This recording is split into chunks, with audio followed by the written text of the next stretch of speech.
Hey, how do you feel about some high rarity cards, or maybe some foreign ones, or maybe be ahead of the game with others by preparing for future set releases with very quick shipping? Check out EJ Gaming and use code British5 on checkout for 5% off on all your orders. Link in the description. Greetings, duelists, and welcome to another video. What you're looking at the screen right now is the Spellbook deck that almost won the World Championships in 2013. The reason I'm showing you this profile right here in front of the screen is because of the key card that was played in this deck that we are going to receive in our next Forbidden Limited list on January 1st. And that card is Spellbook of Judgment. So when it comes to spellbooks, like the strategy as a whole was very like unique, and it was a really good strategy at the time when it first got released. Back then, we were in a very slow paced format, and even though spellbooks did not like win a lot of events or did not like consistently topped YCSs or like other like major like tournaments before the release of like the the Tachyon set, the deck was very respectable and it held its own on what it wanted to do.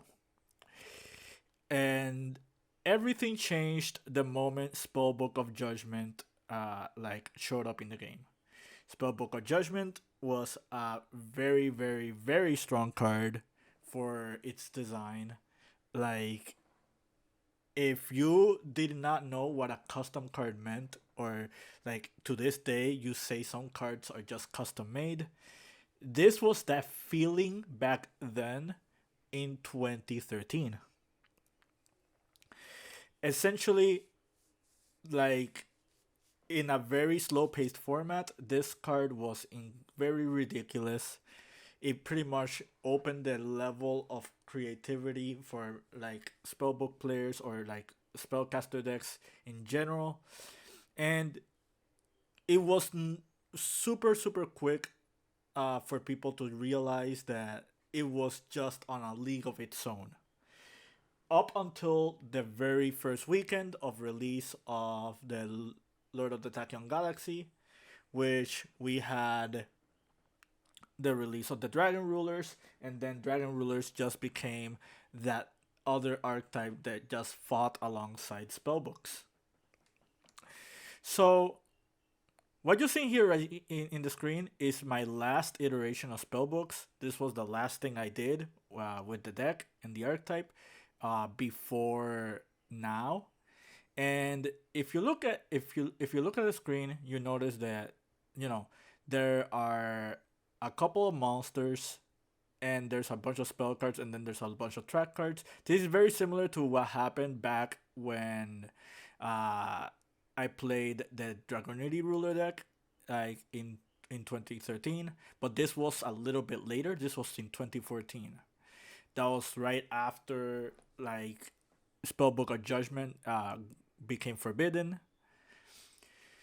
So now bears the question, can this card be actually problematic for the game?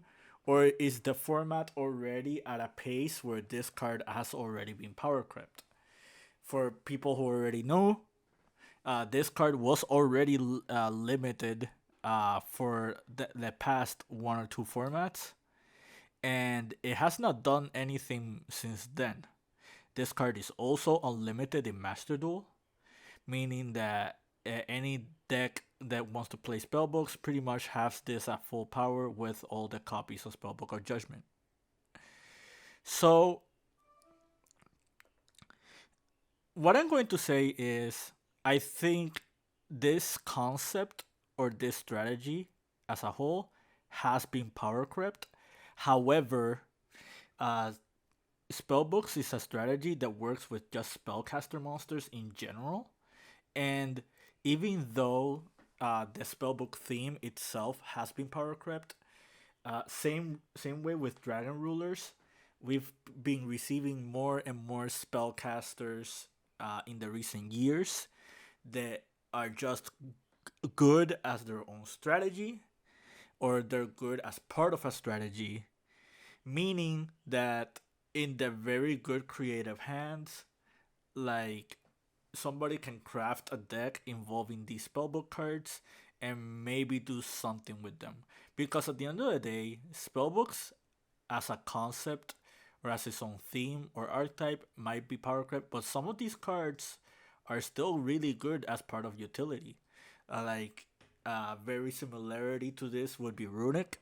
How Runic has like a bunch of different spell cards, and they all function as part of their own theme, but they also have utility as part of their effects. Spellbook of Life is a reborn spell. Spellbook of Power makes it so your monsters can like run over other monsters. Spellbook of Knowledge just tutors cards. The Spellbook Library is pretty much uh, like a power tool dragon. Secrets just searches for each of them. And Spellbook of Fate is a really good level of disruption if you have enough books in your graveyard. Like, it's either non-targeting removal or non-targeting bounce or flip as a quick play spell. And then you have Spellbook of Wisdom, which is basically a card that can protect you from spell and trap cards. Uh, so I'd say that these cards are very, very useful in today's metagame if you know how to build your deck well enough with them. Let's take a look at some spellcasters that we can play in this deck. The one example I'm showing you here is Temperance of Prophecy, because Temperance of Prophecy can contribute itself to summon a level 5 or higher spellcaster. And I think some people might already know where I'm going with this.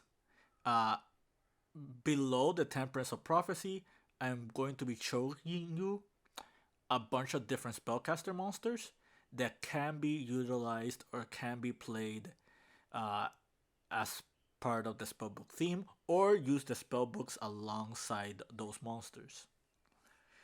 One example, we'll flip them one by one and we can just go at them. We got Dogmatica. Dogmatica has already been proven as a concept, as a strategy back in 2020, that is still very strong even to this day. Nadir Servant just giving you extra pluses, like while also enabling you like strong monsters. Really can fit in a spellbook theme. Spellbooks do not really rely on their extra deck, so Dogmatica is kind of welcome for them. And like most of pretty much all the Dogmatica monsters are spellcasters, meaning that they pretty much function very well with Nadir Servant and with the spellbooks rather. You got the Spring Kings. This recently arrived in Age of Overlord. I say like Pendulum Magicians as a whole is a very strong concept.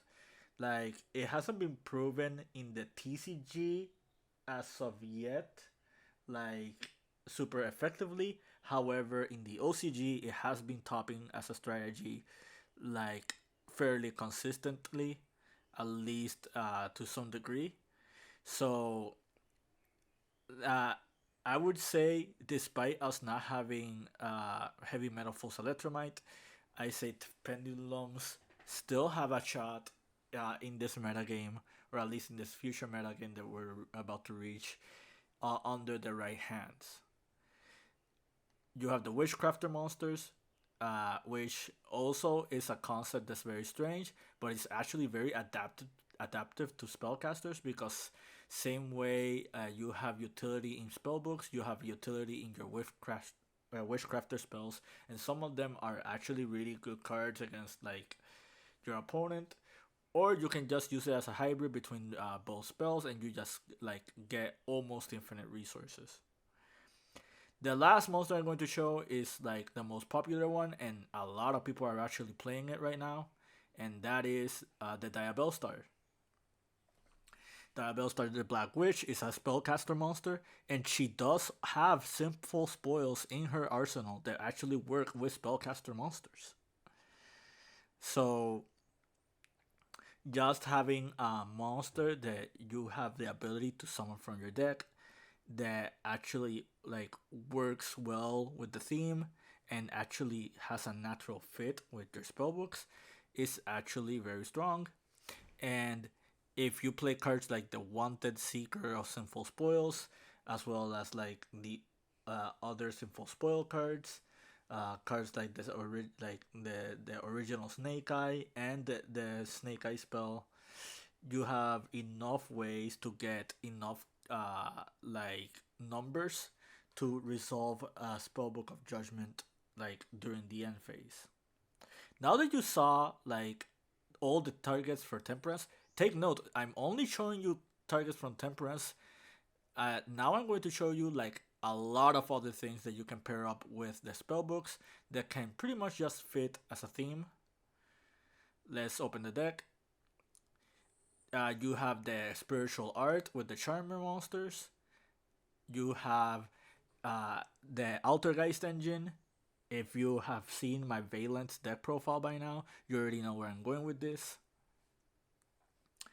You have the Witchcrafters, as you've seen before. You have Wind Wishes as well. Wind Wishes are all spellcaster monsters.